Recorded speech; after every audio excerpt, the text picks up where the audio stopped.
Voymonk Video Voiceover, and it is the last Friday of 2024. That's right. And I decided I wanted to do, because I already talked about the 80s as one of my favorite decades. And probably my favorite, close to the favorite, is the 90s. So I figured I would do a video voiceover of why I love the 90s and why the 90s are so special to me. I did talk about in the 80s how no cell phones, more community, less access to channels, and of course more coming together in terms of what was needed in terms of things like community and getting to know your neighbors and that kind of thing. But with the 90s, the thing that I loved about the 90s was the music. It was the evolution of synthwave, some techno into what was EDM, and some pop. I liked pop music. I also loved the fact that we were also getting more variety in terms of the music that we had. Some of it has basically traditionally been kind of more rock, pop rock, that kind of thing. But with the 90s came in more gradual, a little bit of urban, more R&B type of music as well. And so that was something that I thought was a pretty good influence. A lot of things started coming together in terms of a lot of different genres of music. My favorite, like I said, being EDM, like La Bouche, Ace of Base, which of course eventually led into Lady Gaga and a few other bands and singers as well. It was a decade about expression, about more than just coming out, coming on, and the fact that MTV had started to progress towards more content that was less music and more about reaching out to a more Gen X era where people were more or less engaged but more interested in something that was more real. It consequently would actually start off some of the reality TV shows that we know today with a show called The Real World on MTV.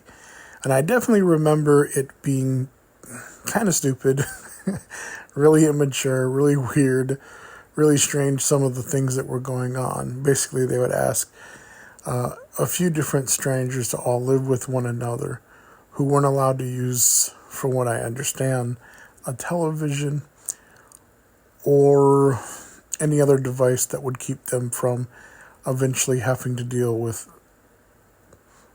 other people in the house.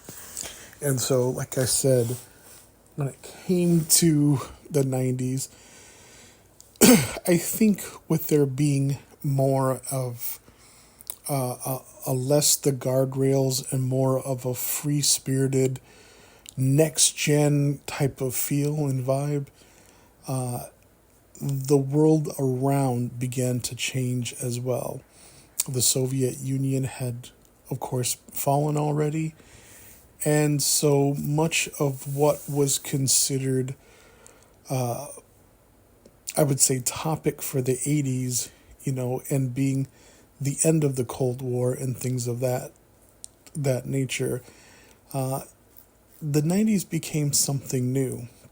It was also, of course, the invent of Microsoft and the internet, and the first time that people really conceived of being able to do something like order a pizza by just a click of a mouse. Like I said, there were a lot of events that happened in the 90s as well.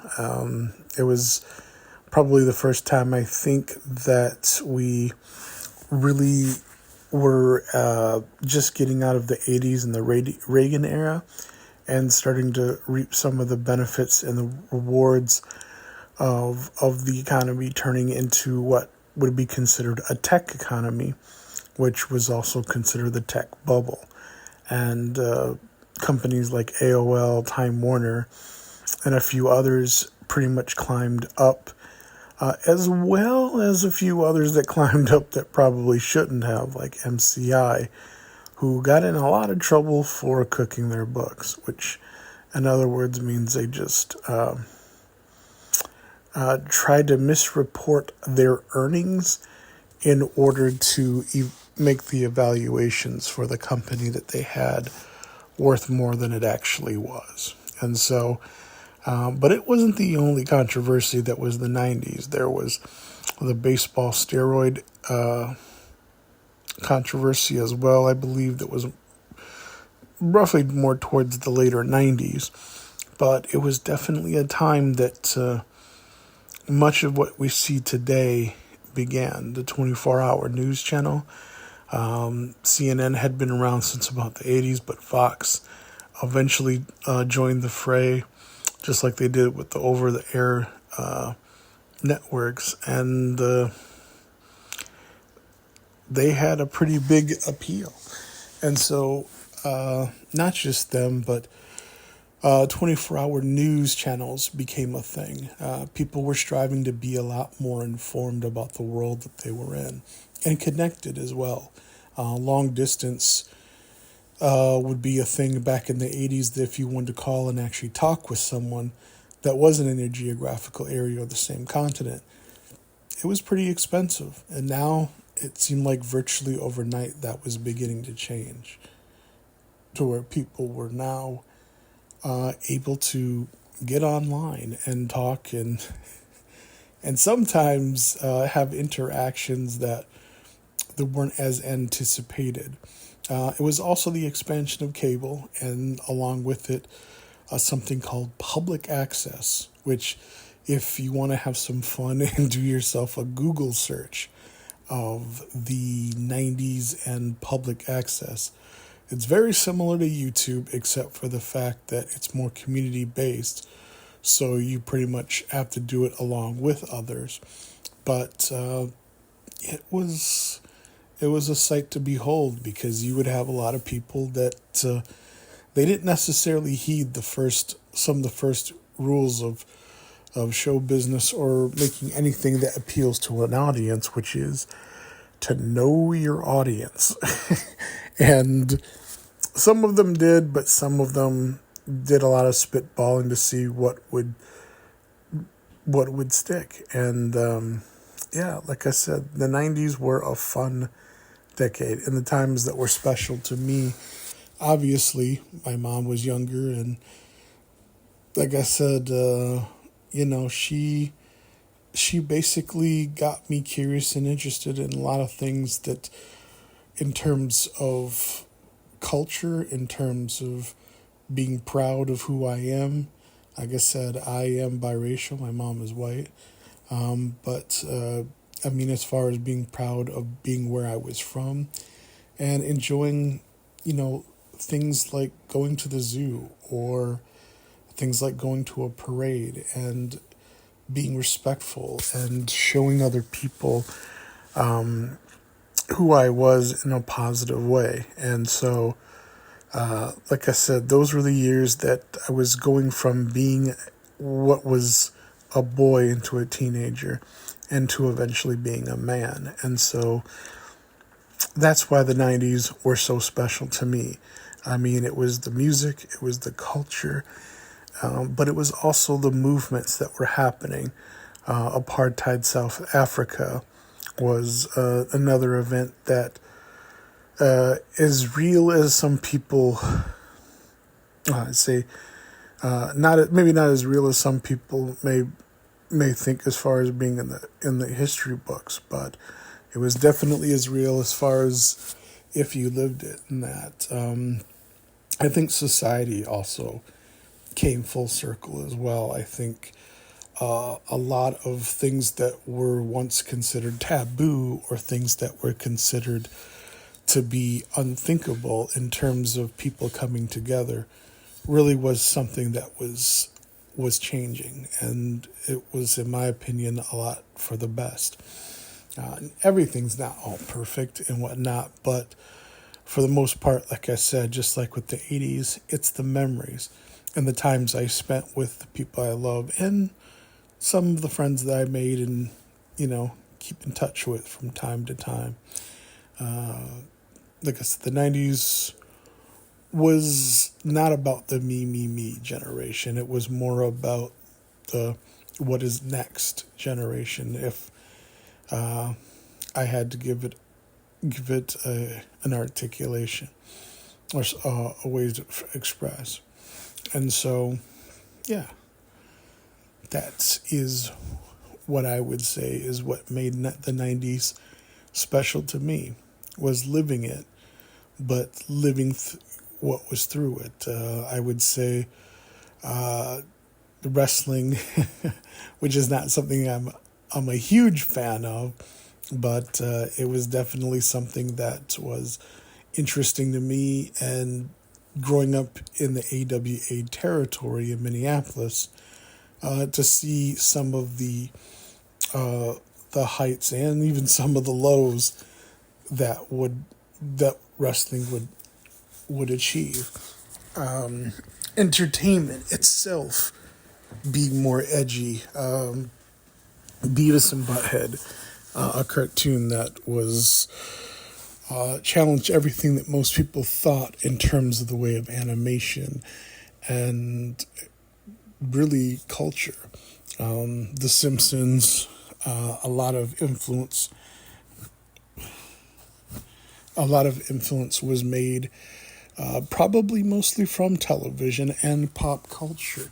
And for good or for bad, I was there when the beginning of a lot of that first took shape.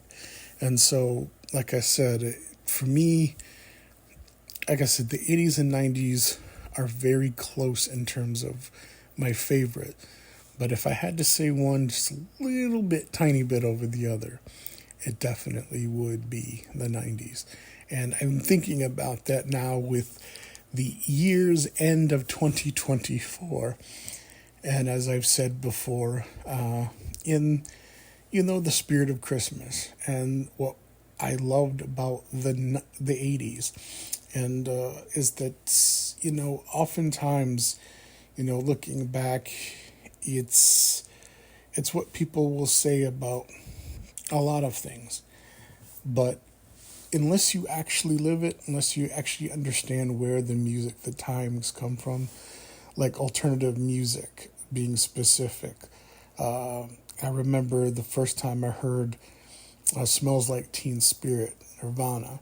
I'm a biracial kid in the Midwest in Minneapolis, and the first time I ever heard that song was one of the most incredible experiences that I had ever had. It was very similar to what some people described the first time they heard the Beatles or Elvis Presley. And I remembered a lot of the Seattle grunge music growing up, like Pearl Jam and REM, for example. Just a lot of really great culture that seemed to kind of transcend along past racial demographic groups and just across the spectrum. And that was the thing that I loved the most about being in the 90s, is that I guess for the most part it was more about thought, about meaning, about purpose, about what the questions were and what the answers could be. And more than anything else, that connection, like I said, the first beginnings of Microsoft and, of course, the internet, that had a great, at least to me, a great impact on the way that people not only saw themselves, but they viewed the world. And, the incredible explosiveness that would happen later, of course, in the last 20 years here, a lot of that really couldn't have been realized. I know sometimes people kind of speculate and ask about the different generations, and one that usually comes up are Generation Xers. I was born on the very cusp of the end of that generation. But I could honestly say that if I had to say that there was a specific generation that described me and the era that I grew up in, it would definitely be the 90s. From pop culture to music to movies to TV. Yeah, it was definitely a feeling of being about something and more or less about bringing the world together in a way that had never been in every way that you could possibly think of. And so, like I said, as far as television in the 80s and pop culture and all that being very much about me, the 90s was definitely about not necessarily us, but it was about possibilities. And again, what was next. And so, like I said, when I think about, all that's gone by, of course, good and bad, I mostly keep in mind what I said before in terms of perspective. And that looking back is less important as what you remember while you were living in it. And so living in the present being ever more important and to be mindful is the thing that I think probably more than anything is the thing that is important to me in staying with. And so, yeah. So that is my favorite thing about the 90s and why it's special to me, and probably just a little bit more special than just about any other time. And so this being the last Friday's video voiceover, going into this new year, I'll definitely have some things to share. I had some predictions, and I have some ideas about some things I think are, going into the new year. I also probably have some updates and some changes about what I'll do on the channel. Nothing, incredibly drastic, but as I said before, I want to get more organized. I want to eat healthy, get in shape, lose weight, and cook. And I had those whittled down to like 3 because I like to keep them in 3s when I set my goals. And so, yeah, that's basically what I'm thinking about on this video voiceover on the last day of 2024 in December. And so the next time you'll hear from me is going to be in a new year. Actually, no, that's not true. The new year. Yeah, the new year. I'm going to have a video voiceover, and I'll have I'll have that set up and done, and I don't know. I normally when I do the video voiceovers, I don't really plan on doing more or less than any certain amount. I think at this point have done about three a week. But I'm not saying that I'm going to for sure keep that up. I might go down to 1 or 2 or none a week. The vlogs are going to be once a day, Monday through Friday at 7 o'clock Pacific Standard Time. But these, it's been the holidays, so I felt like I wanted to produce more content and get some things done. So, but there will be some changes that'll be coming along, I'm sure. Things to hopefully make the channel better. And, keep this thing fun and doing what I enjoy doing, and hopefully you do too. So until my next video voiceover and my vlogs and that, thanks for listening. If you have, you've come along this journey, and I hope to see you in the next year. Take care.